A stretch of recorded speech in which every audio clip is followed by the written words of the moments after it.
Hi, tonight we're going to talk about spirit, life affirming force. Spirituality has a positive, strong effect on our physical and mental health because we celebrate in spirit and honor all religions. Religion needs to teach how to access the soul or spirit because our youth are venturing away from hollow religions that teach only dogma. Our young are too smart to be whitewashed with the sheer hypocrisy of trying to make us live under religious laws, demanding that religion influence the laws we are governed by when the spirit is free with no laws.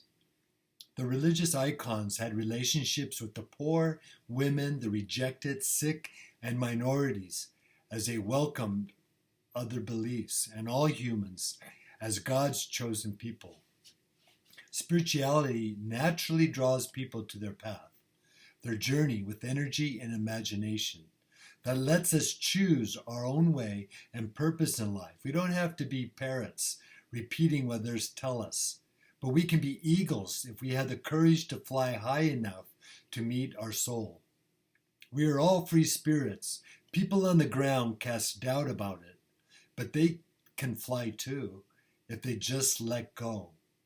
The Bible says in Matthew 17:20, if you have faith as small as a mustard seed, you can say to this mountain, move from here to there, and it will move. Nothing will be impossible for you. Vincent van Gogh said, it is better to be high-spirited, even though one makes more mistakes, than to be narrow-minded and all too prudent. Getting high is an inside job. So we don't let others hold us down with their doubts and fears, because our spirit is our wings. So freedom waits for us. We just have to let go, spread our wings, and fly, as spirituality is our connection to the one consciousness unites us all. It is a guiding light that honors all people on our planet, because we are so high we can see it all and realize that we are a part of something greater than our body. Spirit is a source of strength where we can listen for the presence of the soul and don't have to preach to others. It is a source of self-care and personal wellness that affects others like waves, that makes others feel that health is wealth. It gives us the resiliency to be like Jesus and throw up our hands and yell, you hypocrites, to confront the abuse by religious leaders who prey on parishioners, abusing them sexually and politically with lies and hate. Religion is not an opiate if we contact the spirit, because it will tip over the pedestals of lies and deceit. The spirit is for elevation, not repression. So we put everything to good use and not for abuse or misuse. Like Jesus, we will not tolerate religious bullies who impose extreme beliefs that hurt their religious followers for political gain or sex abuse. Ralph Waldo Emerson said, it is all around, fully developed, we want, not the ethereal pale-blooded man and woman, but the man and woman of flesh and blood for action and service, here and now. Adyashanti says, you think that enlightenment is something other than what it is happening right now? This is your primary mistake. Again, Ralph Waldo Emerson said, what we fear doing most is usually what we need to do. Einstein said, a ship is always safe at shore, but that is not what it's built for. Thinking can't overcome fears because they are irrational, but the spirit can fly above them. That is why we fly like an eagle and rise with the soul, because threats are always around and are in our mind below. Fear paralyzes us and commands our life, so very little gets done out of fear of failure or success. Proselytizing is propagandizing with fear to convert or attempt to convert. When the great religious founders just wanted to share their joy, so pointed to the spiritual horizon where it is experienced.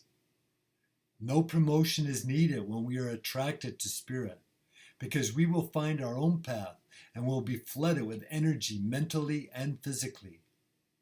Being authentic is our superpower.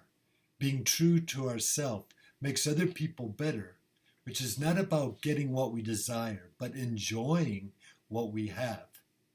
To fly in the soul, we have to give up everything that holds us down. Shunryu Suzuki Roshi said, "Leave your front door and your back door open. Allow your thoughts to come and go. Just don't serve them tea." Ramana Maharishi said, "Thoughts come and go. Feelings come and go. Find out what is that remains." Thich Nhat Hanh said, "When you touch one thing with deep awareness, you touch everything." And he said, "As you practice building a home in yourself, you become more and more beautiful." The Bible in 2 Timothy 1:7 says, "For God gave us a spirit not of fear, but of power and love and self-control." The Spirit is life-affirming that gets us high and protects us from distress and the hell on earth by inspiring us in the face of adversity. It does not suppress, because it does not look down upon or despise the body and mind, but gives us self-mastery so we can elevate. The Spirit is our home, and it is available to us 24 hours a day if we are aware and mindful of it. Our body and mind are waves, and our soul is the water that contains them, because without water there are no waves. Our body and mind deal with the phenomenon, which refers to the objects of our senses, while our spirit deals with the noumenon, which is what exists independently of our senses.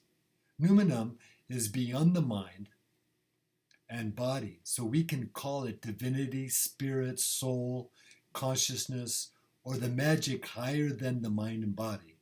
Noumenon is the pure being that is the basis for all phenomena. Research says a mystical experience is a feeling that we are a part of a higher force. It is a transcendental state of consciousness that is a natural part of being human. And it is important to understand this so not to be afraid of the experience, and we can integrate it into our life, known as oneness to experience. Experiencing the abstract noumenon is experiencing everything and nothing at the same time, because it underlies every phenomenal manifestation. Nothing is permanent. When we look back, we see all the little things we worried about did not matter, and the bad situations changed. But the observer, our soul, never changes. It is eternal. Rumi said, "Do not sell your soul in exchange for anything. This is the only thing you have brought into this world, and the only thing you can take back." The Dalai Lama says, "People were created to be used.